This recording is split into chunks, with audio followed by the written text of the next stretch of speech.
Thank you all for tuning in. The following is a presentation of Bald Spots Productions. Be sure to like, comment, and share.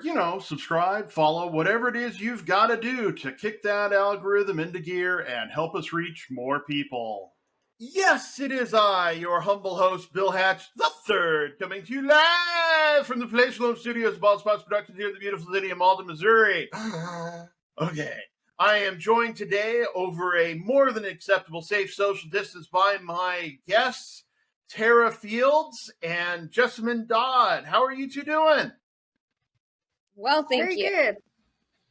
All right. And Tara, where are you calling in from?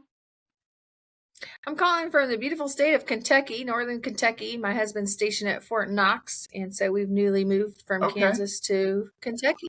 Years ago, at the end of high school, I lived at Fort Campbell in southern Kentucky. So beautiful country out here. It is beautiful country out there. And Jessamyn, where are you calling in from?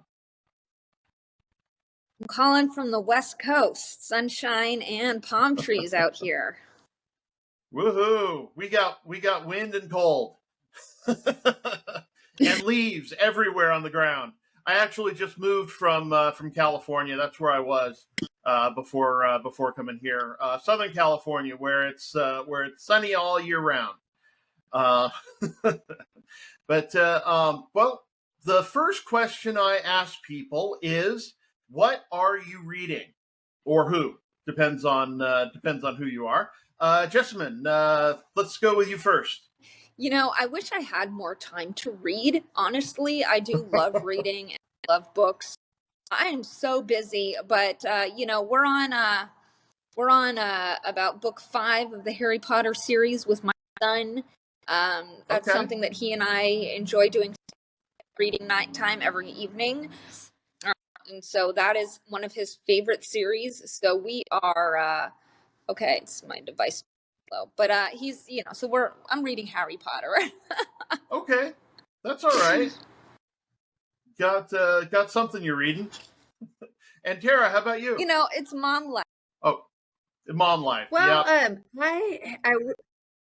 I can second that with the mom life. I was telling Bill before you got on, Jessamyn, that my husband's been out of town for the last week. And so I've got 4 kids that I've been chasing around. So I too wish I could read more. I'm just good enough to keep my head above water this week. But I went to a international trauma conference back in May and got the luxury of listening to Gabor Mate, if you've ever heard of him. He is just a phenomenal physician. Anyway, and he's got several books out, but so I'm reading one of his new books. Okay. And just, oh my gosh, it's so thick. Anyway, it's the Myth of Normal. And so just enjoying reading that and starting that. I haven't really got too much into it, but he is just a phenomenal speaker, and I'm just enjoying hearing and now reading his work. So okay. No, I understand about the busy. One of the things I'm doing is going back to school.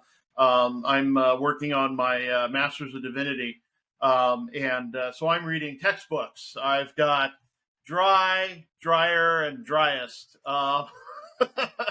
And I've got assignments where they're like, okay, when did this happen according to the author of the book? And I'm like reading through the thing, and he doesn't really say when he thinks some things happen. He's like, yeah, it probably happened before 70 AD or maybe after 80 AD. And it's like, okay, that really doesn't help me.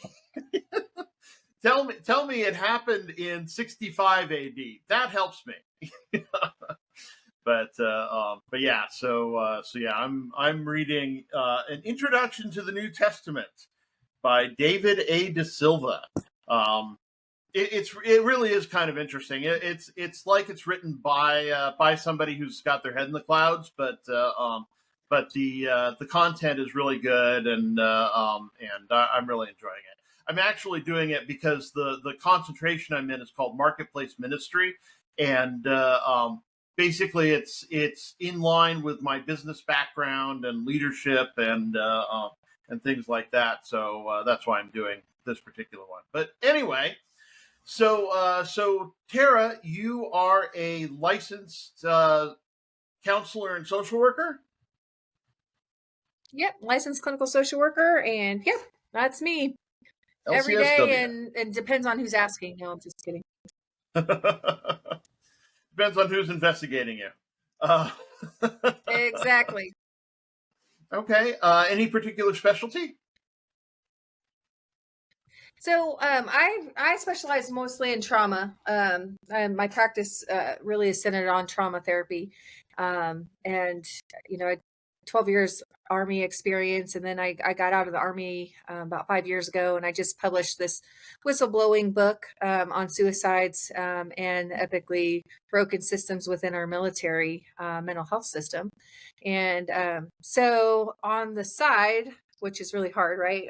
When I'm seeing 30 to 35 patients a week, you know, just this book has been out for about 6 months, and then my husband's still on active duty. Makes it challenging, we'll say, when you're ruffling the feathers of our federal partners to say, hey, we need to take a look at what and how we're doing things. When your husband's still in and gets an evaluation, and you know, still gets his paycheck from the military. It's just careful waters, treading carefully, but at the same time knowing that it's important that we stand out and speak up, because you know, I just recently told a 2-star general a couple weeks ago, sir, do you think I woke up today wanting to piss in your salad? Because that's not why I'm here. But I'm doing what even you can't with 2 stars on your chest, and that's speak out against the stuff that you see every day. But when you wear that uniform, we have to carry out orders. So this is called selfless service. I don't get a retirement. I'm not getting paid. I've sold, you know, I've given away way more books than I've sold. So ask yourself why I'm here. I'm here to start cleaning the system. You know, we've got a system that is epically flawed and broken and is desecrating morale and ruining people. Yeah. Selfless. Yeah. It's selfless. It's not ruining fun. and ending people. My ass is puckered. Yeah. My ass is puckered. My husband's ass is puckered. But at the end of the day, I hope that people start realizing, like, no, this stuff's not fun. It's not fun to challenge people. It's not fun to be a whistleblower. It's necessary. We've all look around what's happening in our nation right now.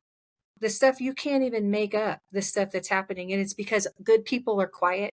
Good people are saying, oh my gosh, I don't even know how to address this. This is too big for me. But our quietness has allowed this to happen.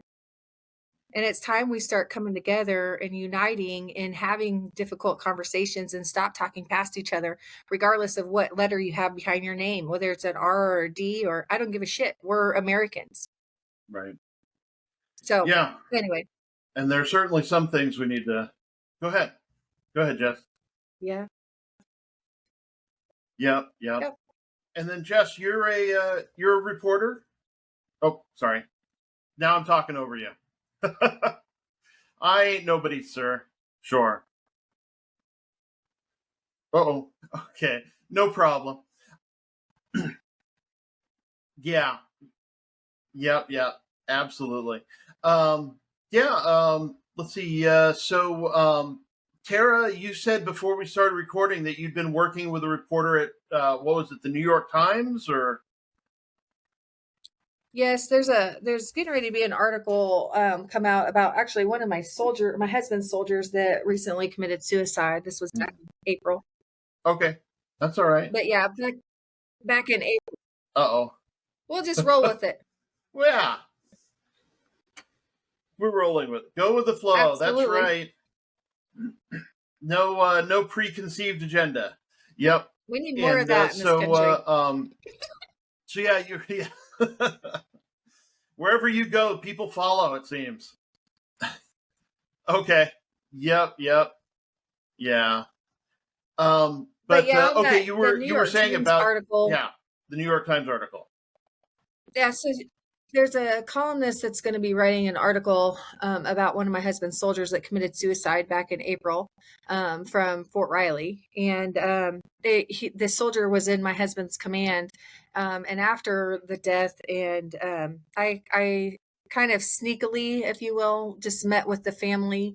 I gave them a copy of my book, and I shared with them that much of my research came from Fort Riley, utterly negligent things that are happening on that installation and across our military. Really, it's not just Fort Riley. And I asked them if they would join the coalition. I said, I know that you guys are grieving, but we need you on Senate floor telling these stories, because we can make any research project with numbers being skewed and all these things. But when we start listening to the qualitative research and start listening to the things that are epically broken and listening to people's stories, that you can't skew. Okay, let them tell their own stories. And we have to start collecting this data and start, instead of sweeping it under the rug like we're so damn good at, start pulling that rug up because it's festering and it's actually creating more death. And they have joined me. They, after meeting with me, they filed a congressional about their son's death, and then they took it to the New York Times. And so I've been working with the New York Times as she's working on writing and capturing his name's Specialist Austin Valley's story. And she has been engaging the leadership at Fort Riley on bringing changes, not just to that installation, but Army wide. So, she's doing it. She's doing a lot of investigative work to try to capture the breadth and the depth of the problem. So the article was supposed to be out in September, but she's getting into this and realizing like there's a lot more to be done. And so it's probably going to be after the new year that it'll be out. Okay. Well, that'll definitely be something to keep an eye out for. Yeah, here on the show, mental health is a topic that's dear to our hearts. I myself deal with major depression and ADD, inattentive, not hyperactive. So if I drift off, no, I don't usually. I make sure to pinch myself and keep myself well focused on the show. But yeah, I even put up we do an ad at the end of the closing credits for the suicide prevention hotline and all. And of course, my father, having been a military chaplain, as longtime listeners should know. And so he had to deal with a lot of that while he was in service as well. He's taking a well-deserved break with my mother in the South Pacific right now. So, but yeah, because I'm interested in how reporting works, and you Tara, having just been through the interview process with a reporter, and Jessamyn, with you being a reporter, how do you get started in the interview process? Because I know I do interviews as part of the show, but it's a little more casual than I suspect some reporting gets done.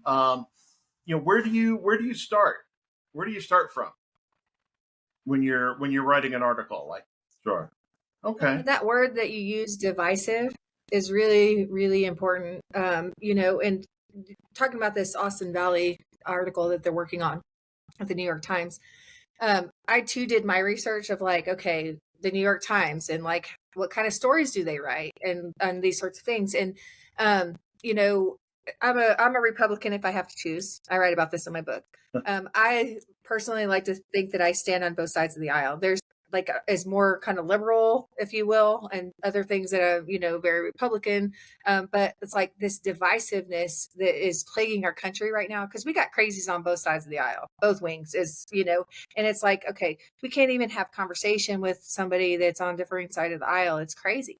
So just, as she was asking me to meet with her, I did some homework of like, and she was sending me articles that she had written because she's worked with the Times for like 17 years and she focuses on military stories. And, some of her rhetoric was like brutality and very like inflammatory words. And I had her wait over like a week. I'm texting back and forth. I'm like, no, we cannot do that with this story, because it took my book, if my book was out even 2 years ago, like I was so angry written and so I was just so frustrated and angry. Nobody's going to read that. Like you have to tailor back some of the emotion. Otherwise it's very off-putting. But when we're, capturing things like brutality, and all this stuff, you're going to throw more fuel to a fire. And that we can't do that with this story. So all these messages back and forth with her. And then it dawned on me because 2 weeks before the New York Times contacted me, on this story, I was meeting with the leadership at Fort Riley, and I told one of the generals, I said, this is what I'm going to recommend you do, ma'am. You get on whatever national news syndicate and you start taking ownership for the negligence that's happening on this installation at your purview. And when you can start taking accountability, and others start seeing leaders start taking accountability, it's amazing what'll trickle down down the chain. And I didn't know the New York Times was going to call us, 2 weeks later. And so I'm like, ding, ding, ding, the doorbell went, light bulb went on. And so what I ultimately did, and usually before I do something like this, I'm texting my husband saying, hey, or letting him know, hey, this is coming. But that night when the light bulb went on, I ended up screenshotting all of my messages to this reporter and sending them to the leadership at Fort Riley. Period. I was like, screenshot all the messages. Again, I'm being transparent. I'm showing my hand. I'm not trying to lambast you. I'm not trying to there is a purpose of what we're trying to do with this article. And I'm not trying to make you look bad, but I'm also forcing the issue. We're done sweeping this shit under the rug. We're done. Every death is an opportunity to learn and fix what happened with those things so it's not happening to the next.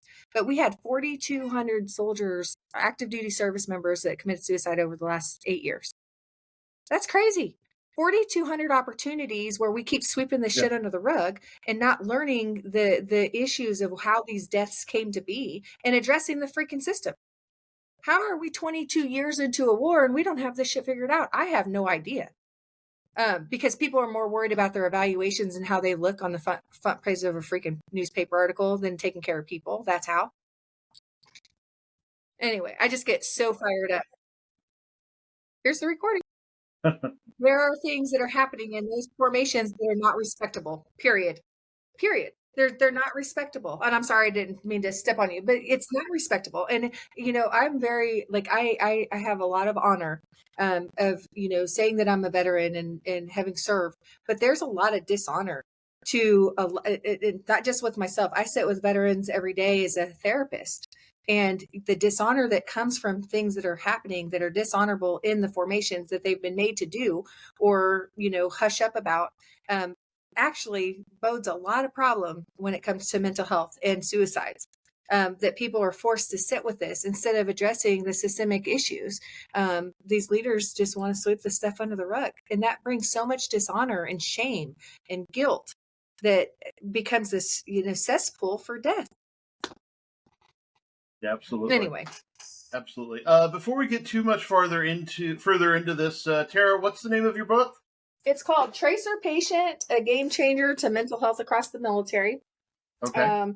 And what a tracer patient, where that came from, tracer patients are assigned, it's kind of like a ghost shopper, but Joint Commission comes in to investigate all DoD hospitals and civilian hospitals, but they assign tracers or ghost shoppers or patients that are notional patients that are going in to scrutinize everything from how you're treated to is equipment calibrated to, what kind of, is it clean? I mean, all sorts of things, but that person is presenting to an emergency room or whatever hospital setting, with a certain list of, here's what the medications that I'm on, here's presenting symptoms. And then the system itself doesn't know that they're notional.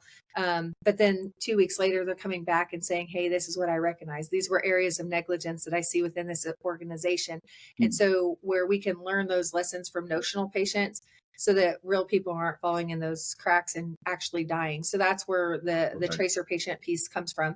Okay. And in a nutshell, I became a real patient, one night, no psychiatric history whatsoever, but we had 6 suicides in 6 months, Kansas National Guard. And I became the patient one night. And it wasn't the work, patients or, I've talked to other providers. It's not the work that was detrimental at that point. It was being in a system that was broken and not being able to do the work that I know is effective. When I woke up day 2 in my hospital setting, I was flabbergasted. I'm talking to doctors, nurses, lawyers, architects, doctors, like all these very professional people sitting inpatient. And I'm like, what the hell what is going on here? And as I started engaging some of these professionals more on a personal level, it's not the work. We go to work and we're holding people's lives in the palms of our hands on any given day with all of those professions. But when you're doing that work in broken systems, you're holding that weight 20-fold. Okay, you got good people that are holding the weight of people's lives and the broken system on their shoulders. But the system isn't saying, hey, let me do this and this and this to take care of the issue. So you got good people that are losing sleep. That's on the light side, but succumbing in some cases to death, or losing their mind or losing their head or strangling, whatever it is, because they just can't take it anymore. So it was between active duty and combat just by themselves. I think it's all of it is flawed. I could talk personally on the VA side of it too. Like, I've seen it now in many military mental health or just healthcare settings, we'll say, on the active side in the National Guard. Well, National Guard sees mostly civilian providers, but I've seen it on the Air Force side. I've worked for the Navy, and then I was Army for 12 years. So I've seen all these military mental health settings. And then I've seen now personally in like 3 different VA settings where I'm just like, it is epically broken. And even if it wasn't epically broken, we can always progressively get better, right? Like this idea of like things, we are progressively moving through time. We should also be progressively moving through how we think. Okay. We have to shift and globally shift how we think and with the changing times with whatever it is that we're talking about. So this idea that we've arrived, I don't know about any of y'all, but I don't know that we're self-actualized ever. Why are our systems thinking, oh, well, we've arrived, everything's great? Well, one of the problems with improving a system like military is that unlike in the civilian world where civilians get rewarded when they improve something, there is no reward. If you improve a system by 10%, great. Continue forward in your progression of time, because you're not going to get a promotion because of this. You're going to continue in time, and when you get to a promotion level, well, then you'll be promoted, and it's like you'll get there no matter what. I mean, you have to really mess up to get there, to get off that train. And all that's the way it is in all governmental systems, because government employees are promoted because of time and service. That's just how it's done. And there's not like a little here's an extra $50 or anything like that. It's just it's really difficult to get people in those situations to want to improve, because there's no reward for it. Well, there's a sense of complacency too. Yeah. If and change is hard. Let's just face that. Like change is a difficult thing. But when we're looking at changing big systems, I mean, 2 million personnel on the Army side. Okay. And all that affects, right? There's major systems that we're having to address. Change is hard, and it has many different cogs that when you change one thing, it's going to change many others. But then you add the personal piece of this, and I'm talking egos, with some I call toxic leaders, that get butt hurt because you change something that they came up with. And, so it's like, this just really toxic one-upping kind of society, instead of saying, hey, I'm looking at numbers in death tolls, regardless of spending billions of dollars at this problem of suicide prevention is obviously not working. Our suicide rates are still continuing to climb. Yeah. The definition of insanity is continuing to do the same stuff that's voting not to work. Why are we doing that? I don't operate my pocketbook that way. Why the freak are we pouring all this money into shit that's not working and watching our service members stack up in droves? Makes no sense to me. But you got people that are just tone deaf and really have become desensitized to the problem. I don't know where, I talk about this analogy. I don't know about in y'all's house. I have a cat and I have 2 dogs, but if they shit on the floor, I don't just step over that turd. I clean it up. I know you guys probably do too at your house. Why in our institutions are we like, oh, there's that turd, let's just cover that up. Okay. Oh, cover that up. And we wonder why it stinks. And we wonder why people are getting out of our institutions because our house stinks. People can't take it anymore. Like I wouldn't want to live where it just smells like shit. And I'm getting treated like shit. And then we look at why we on the Army side, we were 21,000 troops short of our what we were supposed to bring in the Army this year. We can't retain people, so good people are getting the hell out of this shithole. And we can't bring people in because they recognize that we're not being taken care of. I wouldn't recruit my worst enemy to come into the force until we fix these problems. Yeah. But it's like, I think the people that deal, at the very senior top levels have their heads so far in the cloud that they have forgotten what it was like down here. And furthermore, not willing to hear either and listen and engage. Absolutely. And then, Jessamyn, let's see, one of your programs is One America News. And then, okay. Oh, you're not anymore? Okay. And then you're working on starting a podcast. And you're working on starting a podcast for yourself? Well, you could put that, you could replace reporter with therapist, with mother, with human being, because like we catch ourselves too far in or too exhausted that there's nothing left. We've got to find that balance, or, the work that we may be working on is too triggering or whatever it is. We're too close to the problem sometimes because of investments and whatever it is. But I think it's a human quality. And we are very, as a human race, we are very vulnerable, period. And I don't think about it enough. Yeah. Oh, totally 100%, in different arenas, totally understand what you're putting down, because it's like, and those of us that emote, and that haven't lost, I mean, it's sad that our nation, and it's hard to kind of forecast this or project this out to on a national scale, but it's like we've almost got so emotionless, so many people. For those of us that still are emoting, we're like, are we crazy? Does this feel like that's how people have responded to this shit that's been going on for years, is just unplugging from the emotion part of it, and we become zombie like. I mean, just aloof, and it's just like, what is going on? But then, like, those of us that still are emoting, we're like, oh my gosh, okay, I got to pull back here. I got to be able to find that balance, because it does weigh. And again, we don't have this plethora amount of energy, resource, reserve. But if we're not putting energy, we give a lot of energy in our reporting, in our work, in our, our interactions. But what are we doing to put the energy back? Does it feel right?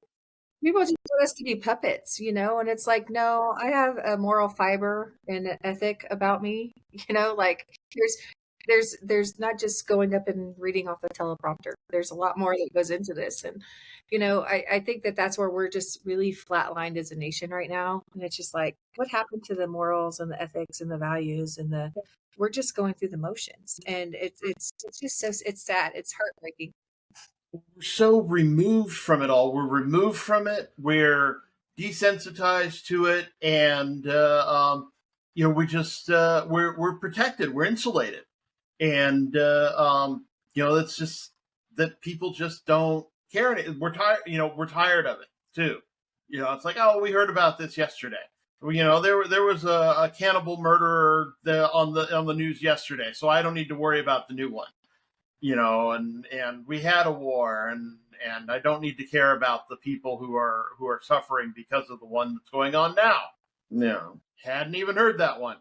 We got soldiers in our military being killed, but nobody wants to talk about that. Nope. Nope. What? Well, we just had a conversation with our local law enforcement here, sheriff's department, where they've got one gentleman on paid administrative leave, basically had to pull a stun gun. And there's this couple that's going around kind of northern Kentucky, in Indiana, like capturing video in like law enforcement centers or in courthouses to entice violence. Anyway, so this happened in our courthouse, and the one of the deputies pulled his stun gun. Anyway, has been put on paid administrative leave. They've got, all these activists in their business because those two got arrested for enticing violence and disorderly conduct. And all this is just, it's inflammatory, and all this is going on. And I was talking to the sheriff here locally, and he was just like, the morale is so low with the department. This officer, he's a veteran himself, is really struggling. We're getting death threats as a department. But again, across the nation is this attack on law enforcement. And there are some bad apples within law enforcement. There are, just like everywhere else. You've got judges that they wear this cloak and they have this gavel, but are doing criminal stuff. You got officers everywhere. But I think and I think within each of those entities or those professions, there needs to be an accountability, a social accountability of like, dude, you're making us look bad. We need to cleanse our own systems. But instead, it's the good old boy system, right? We protect each other, and it's like, okay, I'll do this favor for you. It's like tit for tat. Like, okay, it's our little secret. That's how we've gotten here. There's very little social accountability, and we just kind of like, oh, okay, dismiss it, and then it gets out of control, and that's where we're at. Like on so many levels, is because incrementally it got worse and worse and worse, and there was no social accountability, and certainly not at the top. Hell, I mean, we quietly retire general officers doing criminal shit. Like they still get retirement. They're lucky to get a slap on the wrist in many cases. It's like, so when there's no accountability, why not do this stuff and step on everybody else to get to the top? So it's just like we've lost the entities too that are holding people accountable. Like, where's the accountability? Like very little. We hold criminals accountable. Yeah. It's like, well, it can be so hard flooding our criminal justice system with. Yeah, it can be so hard to call somebody out, on that thing. We talked about that a little bit earlier about, it's like telling somebody that they're doing the wrong thing, even if it's a small thing. It's like, oh, it's so uncomfortable, and let alone the whole whistleblowing, Yes, blow the lid off of something. People who that's just impressive. Really, that you can have the will and the fortitude to do that, to blow the lid off the system. And it's just it's not fun. Yeah, it's scary. No, it's very scary. I have death threats. It's fine. It's not fine. But at the same time, if we don't all start standing up, and we're not that far off. People are getting really exhausted. You said this earlier. We're getting exhausted. We're getting tired. And finally, people are going to say, no, we're not doing that anymore.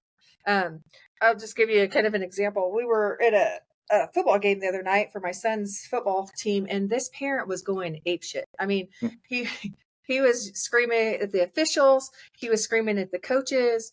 And finally, I go, hey, he's probably 30 yards from me. And I stood up and I go, hey, and I officiate softball. So like I have a heart for officials, but I go, hey, if you think you can do better, go get yourself a referee whistle, go pay for all the gear. But until then, right now, you're a parent. So sit down, be quiet, let the coaches coach and let the officials officiate. And my husband was on this side of me, and I could feel him go, ooh, this is like really awkward. And it was. And it was funny because there was a teacher that I had my book out and I was telling her about the book. And I was like, this is kind of some of the stuff that I talk about in the book. This is called social accountability. How many people were sitting there thinking the exact same thing, but nobody wanted to say anything? It happens all the time. All the time. But yet we sit there and we're like, this is so miserable. And he's on our side. Like he's one of our parents. And I'm like, no, this is not appropriate, dude. Like you're ruining this experience for a lot of other people. And you are the reason why we are short officials. Please be quiet. But I guarantee you, he's going to think next time he opens his mouth at a game because it was awkward. It was awkward. But those are small things, but hopefully have it like we have to stop being so quiet. Now I wasn't like, hey, a-hole, I didn't like, but I guess he could have got that way. And then when we were leaving, he gets in the vehicle and he had a veteran's tag. And I tried to make it a point. I never saw him at another game, which I felt bad about. But, I wanted to go up to him and say, hey, this wasn't personal. And on top of that, I'm thinking he probably has some trauma, perhaps, being a veteran. But I had made a comment to my husband leaving there. I said, if he's acting this way out here, how is he acting at home? Yeah, that's a powerful question right there. But yeah, we need to. Oh, okay. Well, I think that definitely plays a part in why we're like, oh my gosh, what if he shoots me, or what if he gets so angry and there's a physical altercation or something. But even before I did the whole what happened at the football game, I thought very carefully, like if I just stayed in that like anger and just like hostile, like and came off very emotional, it probably wouldn't have gone as well. I've been screaming and maybe even calling him names or whatever. But I was very intentional. Get in, get out, like, hey. And it was quick. And sometimes just disrupting that loop that people get on, like he doesn't even see himself. He doesn't even see what he's doing and how he's impacting, let alone his kid that's standing on the sideline, probably embarrassed as hell, that dad's back to doing dad stuff. But dude, like realize, and that's kind of what my book does, is it's a mirror. Am I exuding some of the stuff that Tara talks about in here is toxic? It's a very therapeutic tool because all of us have done things that we don't feel good about, or we might lose sleep over. That's called your conscience, but am I hanging my hat on that toxic nail every night? I hope not. But there are some people that don't even see, they're so oblivious, and I use this kind of analogy in therapy. We've all been in a supermarket or standing in a line and somebody just reeks of body odor, and they probably don't even smell it because they just become so accustomed and nose blind to it. Sometimes we get so close to our own issue that we don't see the issue, and we have our own blind spots. And I think that's what's going on with all of us, and there's, that's why I go to therapy. It's like, what am I blind to? Or I'll even ask my husband, Tara, or like I'll say, Cody, what am I missing? And he'll say, okay, Tara, you're not going to like this very well, but he's preparing me for that defense mechanism. Because then he'll say, okay, you're too harsh, or you're too abrasive, or whatever it is. And then I'm like, okay, let me put the defenses down, because he sees what I'm not seeing. Okay. We all have that part. And I think that there are leaders in some of our institutions that, are so bully like that they've incrementally got to the whatever rank or whatever stature, but people are so worried about approaching them because they're so bully like that they've not even got the ability socially from other people to say, hey, like, do you realize the damage that you're doing, sir, ma'am? Like, because we're so worried about our evaluations and everything else. But that has incrementally, and I think that's gotten worse and worse and worse, because of the kind of culture that we live in, whether it's politically, whether just ultimate divisive culture, that whether it's black and white, male, female, officer, enlisted, Democrat, Republican, doesn't matter how divisive we are. We've just become so polarized that now we're not even in the same arena. We can't even have a conversation with somebody that has differing views. That's crazy. And that's why on the mental health side, we're seeing people so isolated, so depressed, so anxious, because people are just existing in their own rooms at their house and can't go out, can't have conversation. Hell, we can order food. We don't have to go out and buy groceries. I don't have to exist. I don't have to coexist with anybody. Yeah. That's a scary state of affairs that our nation, we are on very slippery slope. Yeah. And I mean, on top of it all, so much of our interactions now seem to be on social media, where we have that protective veil of the internet, the anonymity that the internet provides us, that we can say whatever ridiculous things we want to say, and nobody's going to come up and punch me in the nose and tell me to stop it. It's just, we've created a system that promotes that. Well, and I talk with a lot of my patients too about passivity and assertiveness. From little kids, and she said that she had complex trauma, like childhood stuff, where we have a certain existence at home, and maybe it's not safe to say something, but we learn a certain passivity. And I have to be careful as a mom, because I can be very like knife hand, like, no, we're going to do this and this and this. But I'm also creating passive kids if I'm not sitting and engaging and say, okay, tell me what your thought process was here. Like, okay. And not being so like heavy handed that we're not listening, that we're not allowing them to engage with us. But we learn passivity from a young age. And then we get to the classroom and then, we can't even raise our hand and say, hey, I struggle, or, so we've learned these kind of traits. So then when we get into arenas where it's expected that we say, hey, no, like, I didn't understand that. Can you, we assert ourselves. And I think even worse so with females, just and I don't know if I tell patients, probably because of 12 years in the military, I'm probably more on the aggressive side. I'm very like direct and honest and to the point, and so it could be off-putting that I have to also back down a little bit and come more into the assertive role. It's hard. It's hard stuff. And but if these things are very ingrained in us, and they are, just from the landscape that we are in politically, in from a national perspective of like, we can't say anything, you just be quiet, like, oh, you don't dare, challenge somebody, because then they're going to put your name and they're going to lambast you and all this stuff. So now we're solidifying that passivity. Oh, we're not saying anything. But what happens from a mental health standpoint on the worst side is we stuff and stuff and stuff. We're thinking all these things, but this becomes a wrecking ball of anxiety. And on the worst side is people don't care about me. Why am I here? And people succumb to death. Okay. They either implode, suicide, or they explode. They catch a charge, they lose their shit. We just had a mother here about an hour from where we live here in Kentucky.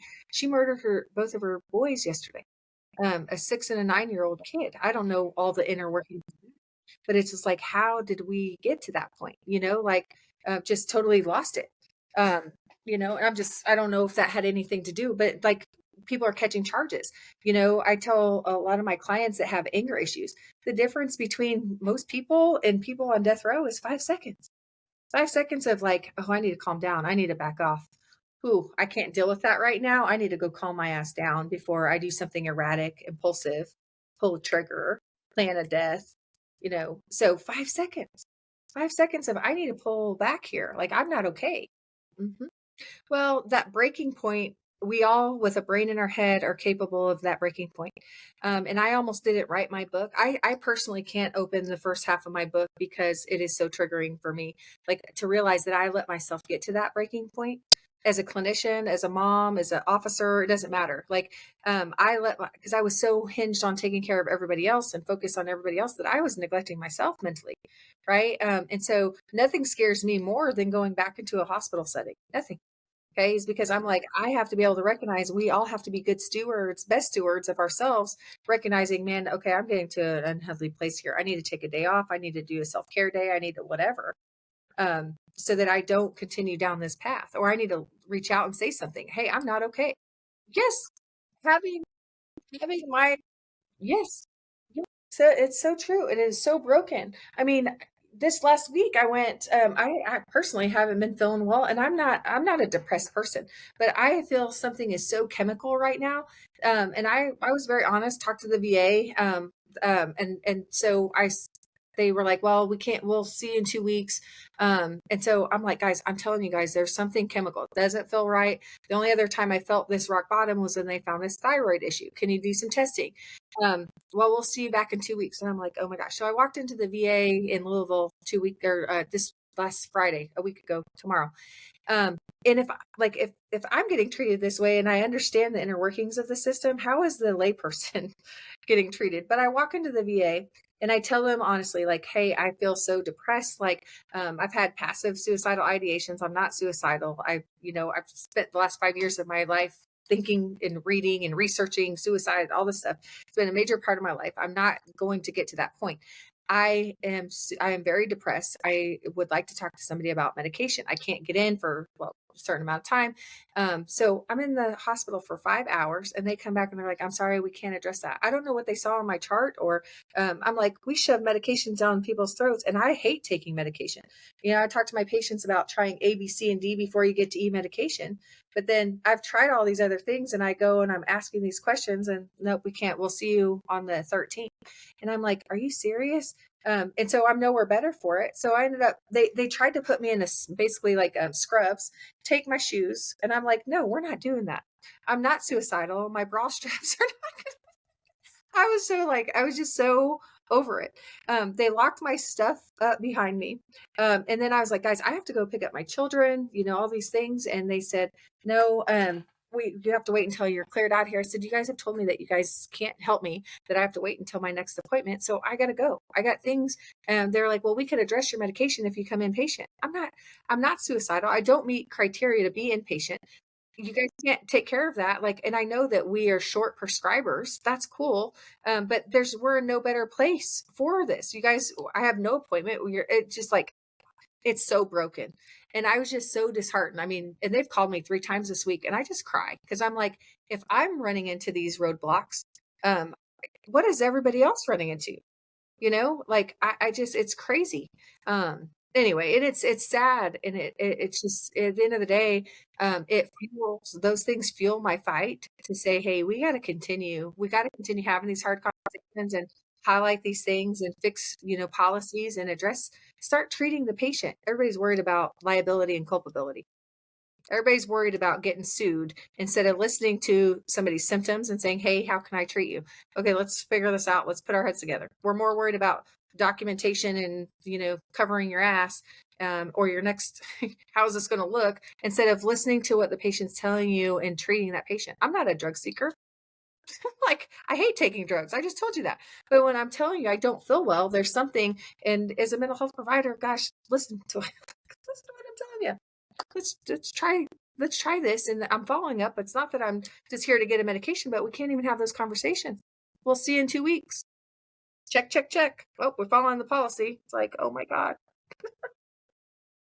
Crazy. Better days ahead. It is. Well, I think that's a pretty good place to stop on, take a break, get some rest. Let's